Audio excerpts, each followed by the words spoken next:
Pendant ces 26 ans, j'ai eu l'occasion de travailler à la fois chez Champagne Bollinger à l'export, refaire une partie de l'outil d'élaboration de Champagne Bollinger. Ensuite, j'ai travaillé un peu chez Bollinger Diffusion, dans la société de distribution, qui met en marché nos vins sur le marché français. J'ai travaillé aussi chez la société holding, là où je suis actuellement, dont on reparlera, aux côtés d'Arnaud Doutefeuille, l'ancien président, avant Jean-Marc Corot, de notre groupe familial. Notre famille a toujours été très discrète, Ouais. parfois trop.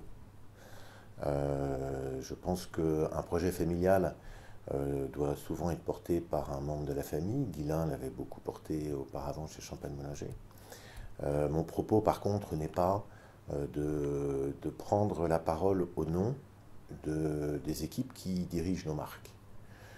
Je suis très soucieux de faire attention à ce que les dirigeants de nos marques portent à l'extérieur les valeurs des marques qu'ils élaborent et qu'ils distribuent dans le monde entier.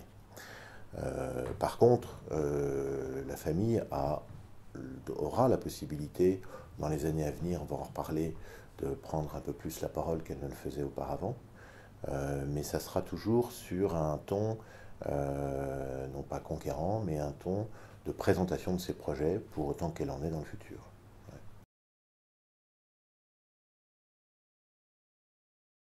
Ça nous permet, en tout cas à nous, sur ces deux marchés, d'avoir une meilleure connaissance des attentes de nos consommateurs, des attentes de nos clients, d'intégrer, excusez-moi aussi, la marge de distribution, hein, de contrôler beaucoup plus que dans d'autres marchés toutes nos actions marketing, toutes nos actions de présentation de nos produits sur les marchés.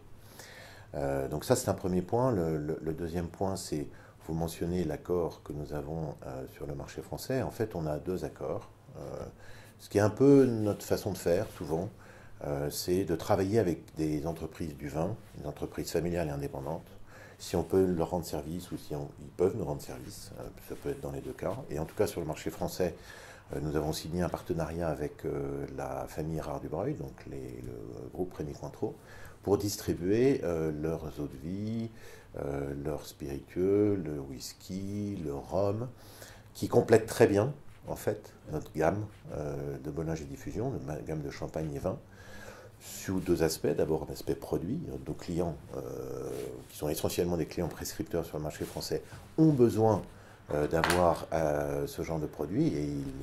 Et le deuxième aspect de ce partenariat, c'est que ce sont des produits de qualité, des produits, que ce soit les whisky, les rhums, etc. Donc ça se marie très bien sur le marché français. Nous avons un partenariat similaire sur le marché anglais, avec le groupe de Porto Taylor, où nous distribuons effectivement en Angleterre les marques du groupe Taylor Flag Date, dans lequel vous avez en l'occurrence Taylor et Fonseca, essentiellement, sont les deux, et Croft, qui sont les trois principales marques. Ça permet en fait de consolider notre société de distribution, parce que dans une société de distribution, on a toujours une problématique de taille critique, d'élargissement de gamme, de rendre service à nos clients, mais aussi une problématique de taille critique, parce que la distribution, de plus en plus, coûte cher. Et pourquoi? Parce que nous cherchons à aller directement auprès du consommateur, et nous cherchons à aller directement auprès du client prescripteur, et ça demande une force de vente qui est souvent conséquente.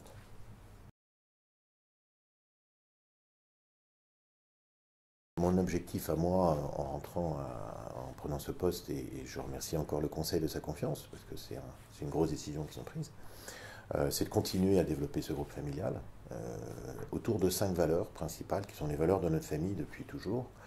Et la première étant le terroir.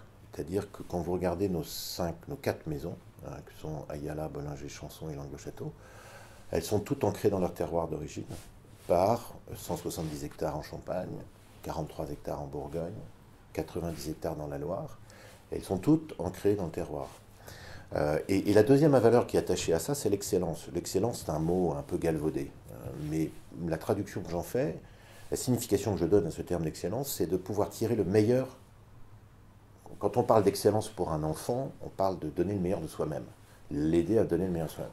dans le vignoble, c'est pareil, trouver le moyen de donner au terroir, au climat bourguignon, le meilleur de leur potentiel. Et le travail qu'on a fait sur la Bourgogne ces dernières années le prouve. C'est vraiment clairement un travail magnifique qui a été fait pour mettre en valeur les climats. Donc ces deux valeurs sont liées et très interdépendantes. La troisième valeur, c'est une valeur de développement à l'international, pour faire rayonner nos marques à l'international, et qu'elles soient connues et vues et visibles. L'autre valeur sur laquelle, et là je me repose beaucoup sur nos actionnaires, c'est l'indépendance. Nous sommes très attachés à notre indépendance, peut-être même beaucoup. Notre groupe familial a été fondé en 1829 à l'occasion de la création de cette marque Bollinger et s'est agrandi depuis, mais depuis 1829, c'est-à-dire depuis presque 190 ans, nous sommes dans les mains de la même famille, famille d'ailleurs à laquelle j'appartiens. Et enfin, et ça je pense que c'est le propre de toutes les entreprises familiales de France et de Navarre ou d'ailleurs, c'est qu'elles ont une vision long terme de leur activité. C'est-à-dire qu'on n'est jamais à être tenté d'adapter notre stratégie au mode. Et on est plutôt à rechercher les tendances lourdes d'un marché donné.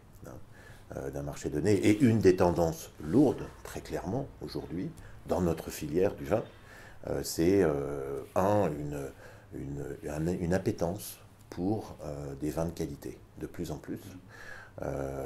Mais une appétence aussi pour une meilleure compréhension, une meilleure connaissance des méthodes d'élaboration, du pourquoi du pinot noir dans le champagne Bollinger, des climats de Bourgogne, etc. Et donc, c'est un de nos enjeux futurs, c'est comment effectivement on va pouvoir mettre à disposition de nos consommateurs toutes ces informations, et le digital va certainement être un des moyens pour y arriver. Je serai vigilant à ce que ces éventuels projets que nous allons mener n'impactent pas ces valeurs. C'est-à-dire que, quel que soit le dossier, nous allons quand même chercher à être dans un terroir reconnu, vins de qualité, à élaborer des vins à partir de nos vignobles. Je dis toujours, on est là pour intégrer un maximum de la chaîne de valeur de nos vins, et ça commence par la vigne, clairement.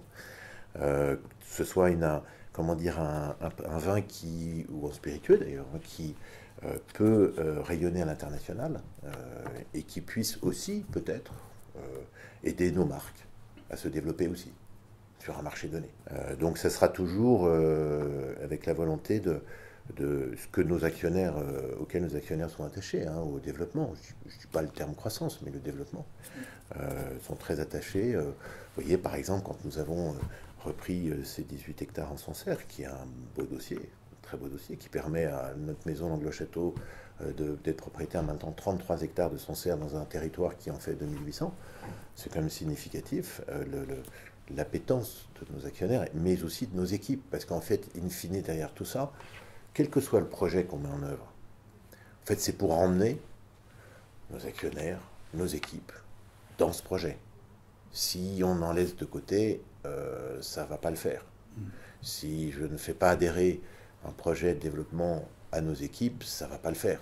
Si je ne fais pas adhérer nos actionnaires, ça ne le fera pas non plus.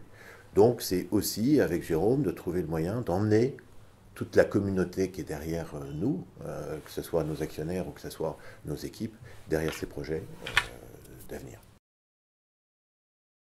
Ça aurait du sens, si je parle en économie, qui est en l'organisation de notre marché, de notre société, le marché anglais de notre premier marché, c'est plus de 25% de nos ventes, donc ça donnerait de la légitimité à un tel projet.